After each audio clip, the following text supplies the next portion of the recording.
다시 한번 할렐루야. 주님을 사랑하는 마음으로 이 자리에 오신 여러분들을 주님의 이름으로 환영하고 축복합니다. 오늘은 우리에게 주신 하나님의 말씀을 우리가 함께 묵상하면서 우리가 그 말씀으로 살아가겠다는 그 목마름과 갈급함을 가지고 함께 은혜를 기대하는 마음으로 우리 옆에 분들 서로 오늘도 큰 은혜 받고 갑시다, 이렇게 한번 인사해 봤으면 좋겠습니다. 함께 인사해 볼까요? 오늘도 큰 은혜 받고 갑시다. 아멘. 오늘도 큰 은혜 받고 갑시다. 아멘. 아멘. 오늘은 당신은 누구십니까? 라는 말씀으로 함께 은혜를 나누고자 합니다.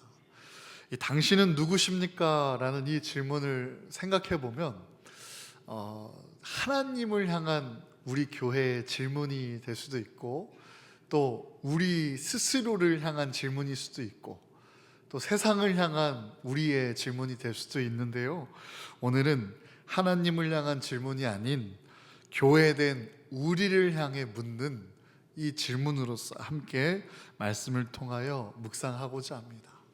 당신은 누구십니까? 라는 이 질문 가운데에 첫째로 우리는 이렇게 대답해야 할 것입니다. 우리 함께 따라서 고백해 볼까요? 나는 그리스도인입니다. 시작. 믿으십니까? 당신은 누구십니까? 라는 이 질문에 나는 그리스도인입니다 라고 고백해야 됩니다. 이 초대교회부터, 교회의 첫 시작에서부터 이 기독교인들에게 주어진 별명이 늘 함께 해왔습니다. 지금은 기독교를 마음 아픈 단어로 개독교라고 세상이 칭하기도 하고, 또 우리 그리스도인을 향하여서 세상은 예수쟁이라고 멸칭을 갖게 되었었는데요, 혹시 예수쟁이라는 말을 들어보신 적이 있으신가요? 구한말부터 일제 강점기까지 독실한 야속꾼이라는 멸칭이 변하고 흘러서 결국 예수쟁이에 이르게 됩니다. 이 말씀드린 대로 예수쟁이라는 이 표현은 멸칭입니다. 비난하고 또 경멸하고 무시할 목적으로 비꼬기 위해 부르는 호칭이 바로 이 멸칭이었습니다. 예수쟁이뿐만이 아니라 우리가 함께 고백한 그리스도인도 또한, 크리스천도 또한 멸칭에 속해 있는 단어였습니다. 우리를 비웃고 멸시하는 뜻으로 믿지 않는 사람들이 불렀던 이름이 바로 이 크리스천, 그리스도인이었던 것입니다. 크리스티아누스, 그리스도에게 속한 사람이라는 정확한 이름입니다.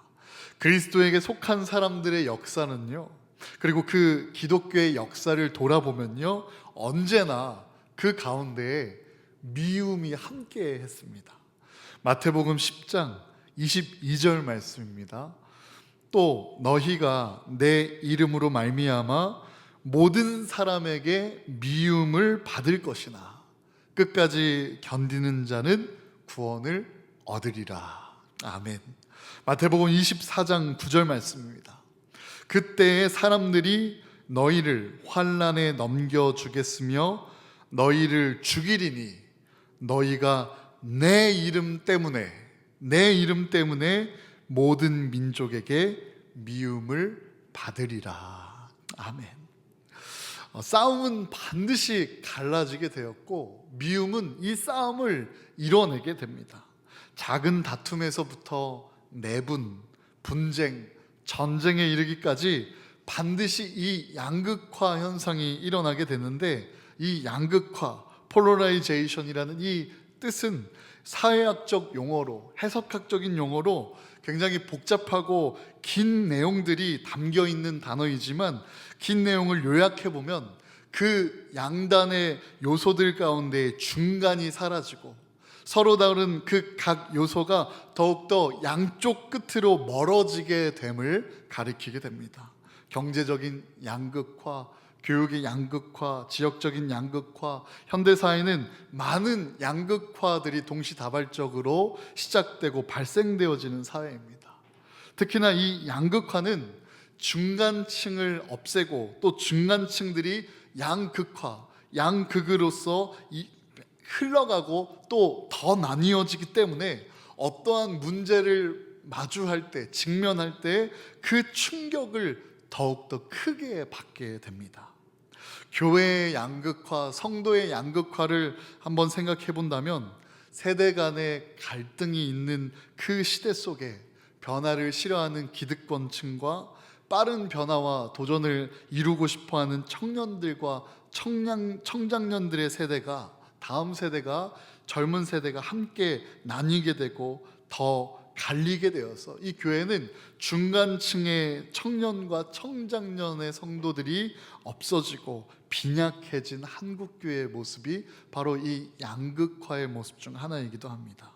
결국 저쪽 아니면 이쪽, 결국 내 편이 아니면 원수가 되어버린다는 것입니다. 이 편에 속한 사람은 살고 저 편에 속한 사람은 죽어야 마땅하다라고 외치는 것입니다. 이렇게 둘로 나뉘어 버린 것은 문제가 있습니다. 분쟁과 투쟁하는 입장에서 부득이 이 양극화 현상을 피할 수가 없고, 결국은 당신은 누구십니까? 라는 이 첫 번째 뜻은, 질문에 포함되어진 이 뜻은 당신은 어느 편입니까? 당신은 나의 편입니까? 나의 원수의 편입니까? 라는 물음으로 적군과 아군을 피하 식별하는 영적인 질문이라는 것입니다. 영적인 전쟁과 또 환난 속에서 아군과 적군을 그렇게 가리며 피하 식별을 하는 이 세상 앞에, 이 세상의 질문 앞에, 당신은 누구십니까? 라는 이 물음 앞에 나는 그리스도인입니다 라고 말할 수 있는 성도들이 다 되시기를 주님의 이름으로 축복합니다. 나는 그리스도입니다 라는 이 뜻은 나는 그리스도에게 속한 사람입니다. 세상의 미움을 받을지라도 그 길을 걷겠다는 예수쟁이가 바로 접니다. 나는 예수에 속한 사람입니다 라고 외치는 것입니다. 그리스도인은 오직 예수와 함께 살기도 하고 오직 예수와 함께 죽기도 하는 사람이어야 된다라는 것을 우리가 함께 잊지 않기를 원합니다. 오늘 본문 말씀 31절 하반절에서 주님께서 말씀하십니다.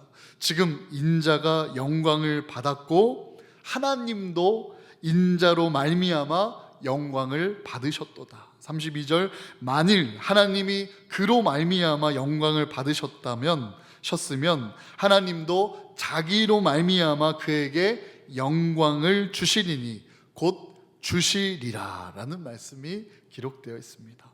이것을 예수님과 우리의 관계로서 적용시켜 보면 그리스도인 된 우리가 영광을 받으면, 그리스도인으로서 영광을 받으면 예수님께서도 우리로 말미암아 영광 받으실 줄로 믿으시길 바랍니다.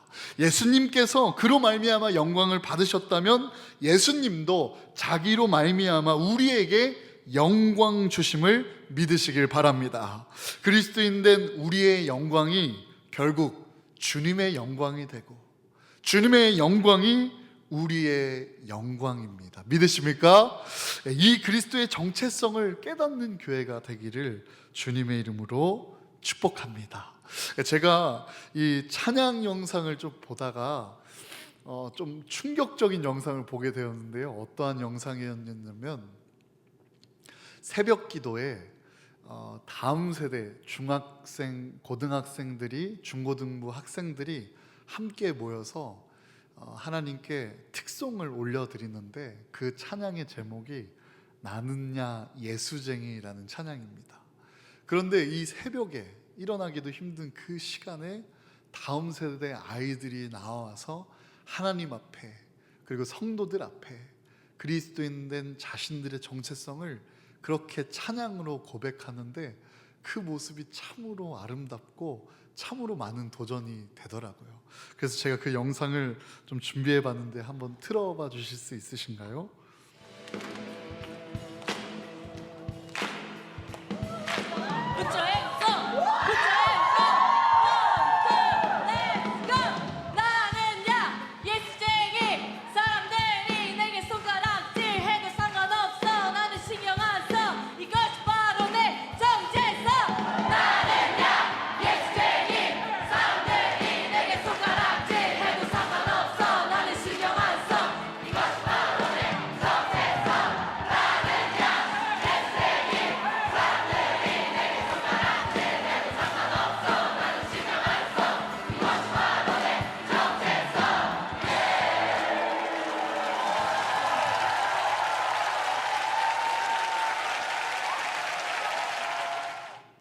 감사합니다. 나는야 예수쟁이라는 찬양의 가사는 이렇습니다. 나는야 예수쟁이, 사람들이 내게 손가락질해도 상관없어. 나는 신경 안 써. 이것이 바로 내 정체성이라는 가사죠.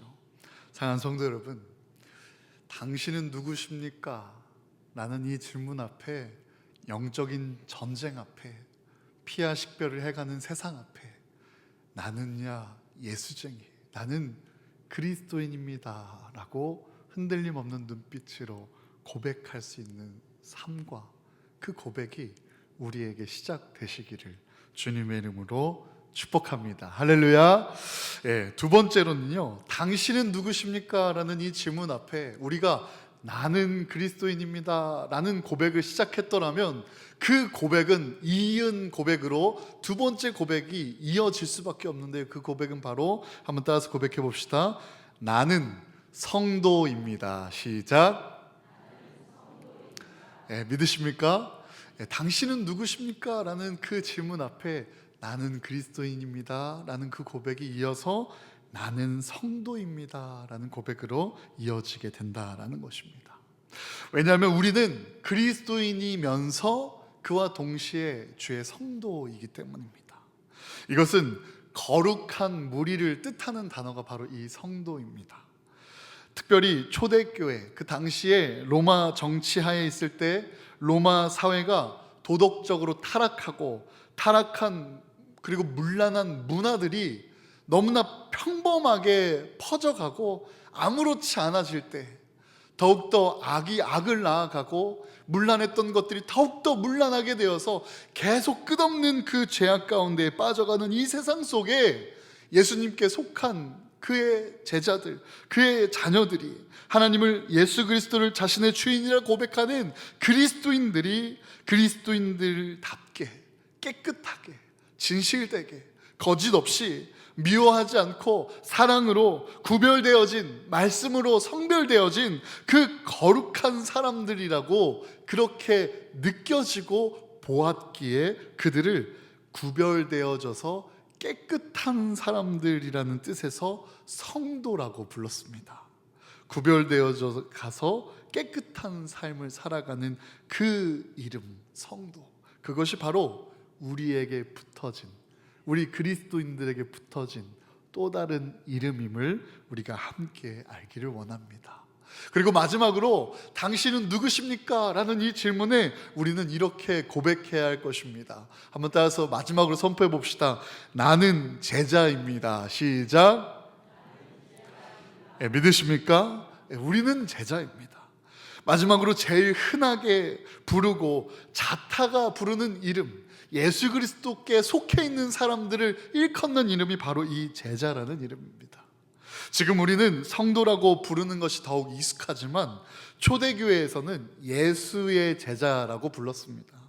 제자라고 하는 그 원래적인 의미는, 본래적인 뜻과 의미는 오늘날의 선생님과 학생의 개념과는 아주 많이 다릅니다.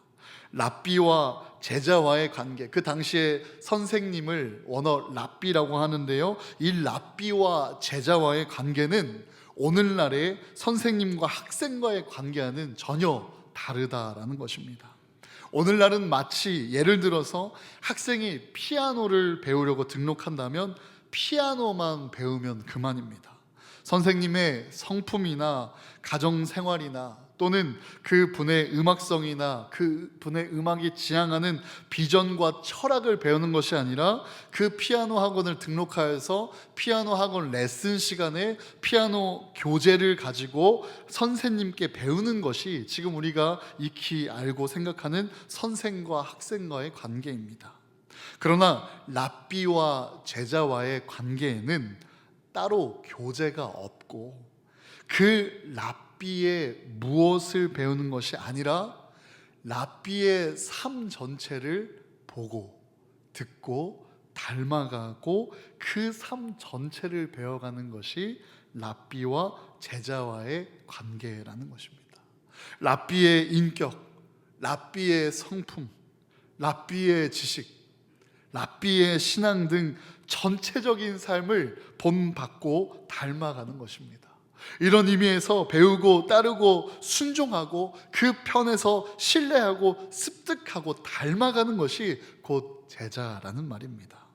제가 어릴 때 즐겨보던 이 만화나 그런 취권 같은 그런 액션 영화들을 보면 어느 영웅에게나 그 어린 시절은 참으로 보잘것없고, 그리고 연약한 그때에 어려운 일을 당하여서 매우 어려운 상황에 처해 있는 주인공을 어느 한 무술의 고수가 지나가다가 우연히 발견하게 되고, 그리고 그 제자를 받아들이게 되어서 먹고 재우고 키워가면서 훈련시키고, 그 가운데에 그 어린 아이가 건강하게 성장하여 스승보다 더 큰 체구를 갖게 된 성인이 되었을 때 그의 독립을 위한 말로 더 이상 가르칠 것이 없다라는 그러한 고백으로 이제 그만 하산하거라 라고 이 스승이 말했던 그 장면을 누구나에게 친숙하게 떠올리게 되고 생각하게 됩니다.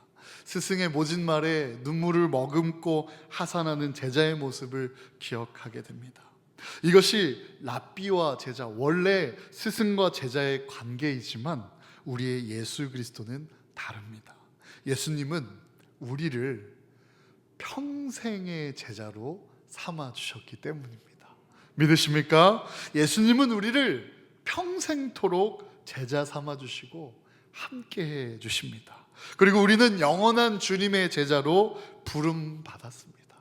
평생을 예수님께 배우고 예수님을 따르고 예수님께 순종하고 예수님의 편에 서서 예수님을 신뢰하고 예수님의 방법을 습득해가고 닮아가는 것이 교회의 사명이자 그리스도인의 사명이요, 성도의 사명이요, 제자의 사명인 것입니다. 예수님께서 마태복음 11장에 말씀하십니다. 너희는 내 멍에를 메고 내게 배우라 라고 말입니다. 여기서 말하는 멍에는 죄를 의미하거나 또는 이 세상 속의 어려운 짐들을, 고통만을 의미하는 것이 아닙니다. 이 멍에는 의인이 마주하는 고난, 예수님께서 당하신 고난을 가르쳐 주는 말씀입니다. 예수님께서는 말씀하십니다. 말씀하셨고 지금도 우리에게 말씀해 주십니다. 내가 당하는 모든 일, 내가 지는 십자가, 이 멍에를 메고 내게 배우라 라는 말씀입니다. 내 동행자가 되고 나의 동역자가 되고 나와 같이 가면서 나와 같이 발걸음을 맞추고 나를 보조하여 나와 함께하며 그 십자가의 길을 배우라 라는 것입니다. 신앙은요, 멋진 예배당에서 화려한 옷을 빼어 입고 차분한 명상과 같은 묵상 기도만 드리는 것이 아니라 예수 그리스도와 함께 예수님의 멍에를 메고 예수님과 함께 가면서 배워야 하는 여정입니다. 배워야 하는 믿음의 길입니다.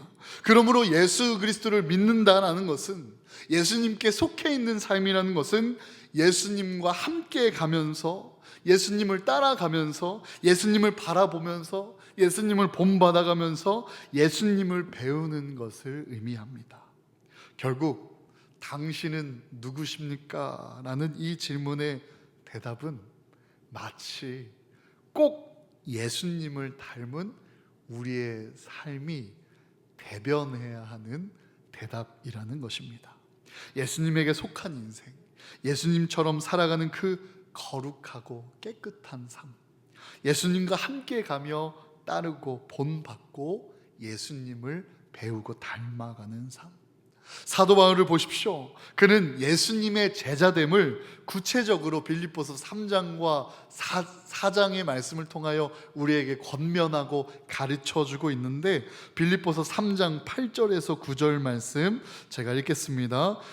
또한 모든 것을 해로 여김은 내 주 그리스도 예수를 아는 지식이 가장 고상하기 때문이라. 내가 그를 위하여 모든 것을 잃어버리고 배설물로 여김은 그리스도를 얻고 그 안에서 발견되려 함이니, 내가 가진 의는 율법에서 난 것이 아니요 오직 그리스도를 믿음으로 말미암은 것이니, 곧 믿음으로 하나님께로부터 난 의라. 아멘.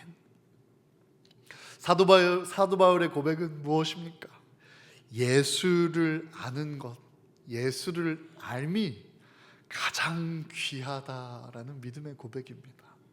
예수를 위해 모든 것을 잃을 때, 예수님을 위해 모든 것을 내려놓을 때 비로소 예수님을 얻는다라는 이 영적인 신비를 고백하는 그의 믿음을 보십시오. 바울은 예수를 배우고 예수를 알아가고 또 예수를 얻고 예수를 누리고 예수를 본받고 그리고 나아가 그리스도로 발견되고자 했던 사람입니다.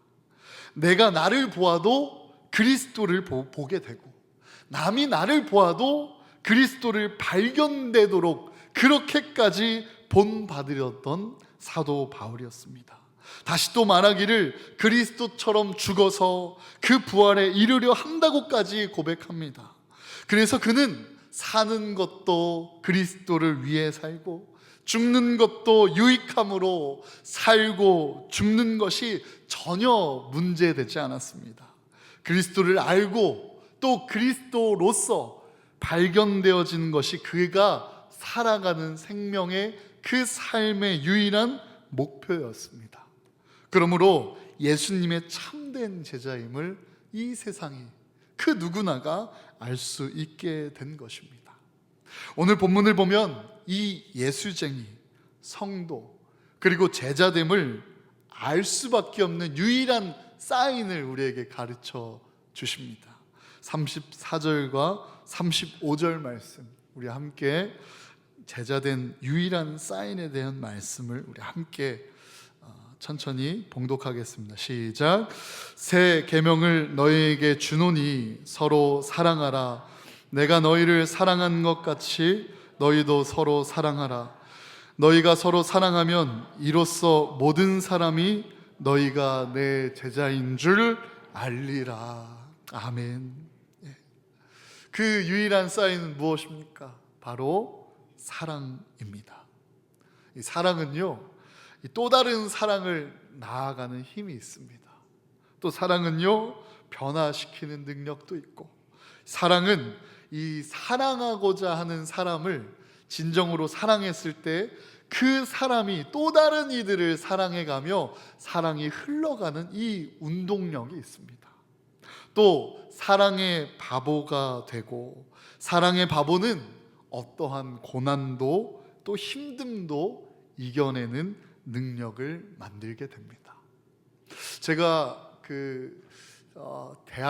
신학대학교를 다닐 때 충주에서 잠깐 사역을 했던 적이 있었습니다. 그리고 졸업하고 충주에 다시 내려왔었는데요, 제가 월요일과 수요일을 제외하고는 잠은 결혼하기 전에 부모님과 함께할 날이 얼마 남지 않은 것 같은 그러한 생각이 있어서 잠과 밥은 되도록이면 집에서 부모님 댁에서 분가를 하기 전에 더욱더 엄마 밥을 많이 먹어야지라는 마음으로 충주에 지냈었고, 제가 화요일 그리고 목요일, 금요일, 화요일에는 그 서울 홍대에서 프라이밍 워십의 그 청년들과 함께하는 예배를 위해서 오갔고, 목요일에는 감리교 신학대학교 뒤에 위치한 구세군 후생원이라는 보육원의 청소년 예배를 함께 세우는 지체들과 그 아이들에게 예수님을 가르쳐 주기 위해서 오갔고, 그리고 금요일에는 학교 수업으로 오가게 되는 그런 발걸음을 1년, 2년 더 넘게 지냈었던 것 같아요. 정말 말도 안 되는 시간을 보냈었습니다. 거의 도로 위에서의 그 시간을 보냈다고도 할 수 있을 정도로 참 많이 먼 거리를 다녔고 참 많은 시간을 그 일을 위해 쏟았습니다. 그런데 제게 그 아이들을 사랑하고 예배를 사랑하고 예수님을 사랑하고 부모님을 사랑하는 그 충만한 마음이 있었기에 전혀 힘들었지만 힘들지 않았습니다. 사랑했기 때문입니다. 또한 우리가 함께 연애했을 때, 뜨겁게 사랑했을 때의 기억을 떠올려 보면 그 먼 거리도, 그리고 그렇게 고생스럽고 수고한 모든 것들도 고통이 아니라 기쁨으로 다가올 때가 참 많이 있었음을 기억하게 됩니다. 사랑 때문입니다. 이 사랑의 바보가 된 이 바울의 고백을 인용하면 예수의 사랑을 배우고 예수의 사랑을 얻고 예수의 사랑을 본받고 또 예수의 사랑으로 발견되는 삶, 내가 나를 보아도 예수의 사랑이 느껴지고 예수님이 누려지고 남이 나를 보아도 예수의 사랑이 발견되어지는 삶을 사도 바울은 도전하였고 권면하였던 것입니다.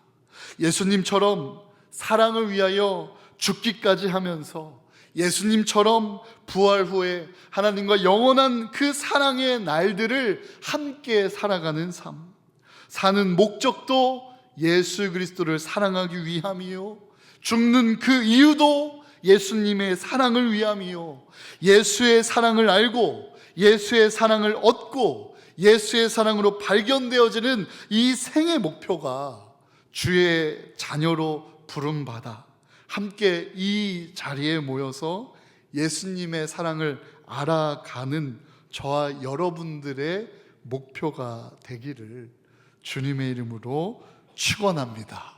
하나님은 사랑입니다. 그리스도는 이 사랑의 계시자입니다. 사랑하는 자마다 하나님 안에 있고 사랑을 통하여 우리는 하나님을 알아가게 됩니다. 사랑하는 성도 여러분, 서로를 사랑하는 그 사랑과 예수 그리스도의 사랑을 나타내기 위한 그 소원과 도전이 오늘 이 말씀을 통하여 우리의 삶에 시작되기를 주님의 이름으로 축복합니다. 우리가 진정한 그리스도인으로서, 진정한 성도로서, 진정한 제자로서 함께 모이는 교회가 될 때 우리 스스로를 보아도 예수 그리스도가 누려지고 이 세상이 우리를 보아도 예수 그리스도가 느껴지는 구원의 방주와 같은 등대와 같은 교회가 될 줄로 믿습니다. 기도하겠습니다. 살아계신 하나님, 사랑받으면서 사랑을 모르고 사랑 속에 살면서 사랑을 부인하는 어리석은 저희들에게 오늘 다시 말씀해 주심에 감사드립니다. 사랑해야 할 줄 알면서도 사랑하지 못하는 사람들이 바로 우리입니다. 이 시간 간구하오니 이제 주의 사랑을 온전히 알게 하여 주셔서 주의 사랑의 깊은 뜻을 깨닫게 하여 주시고 그 사랑을 얻게 하여 주시고 그 사랑을 실천하고 그 사랑 속에서 더욱더 깊은 능력을 체험하게 도와주시옵소서. 사랑으로 살고 사랑의 능력으로 살며 사랑의 능력으로 승리하는 교회가 될 수 있도록 주님 붙들어 주시옵소서. 우리의 힘 되신, 그리고 사랑의 유일한 이유가 되신 주 예수 그리스도의 이름으로 기도드립니다. 아멘.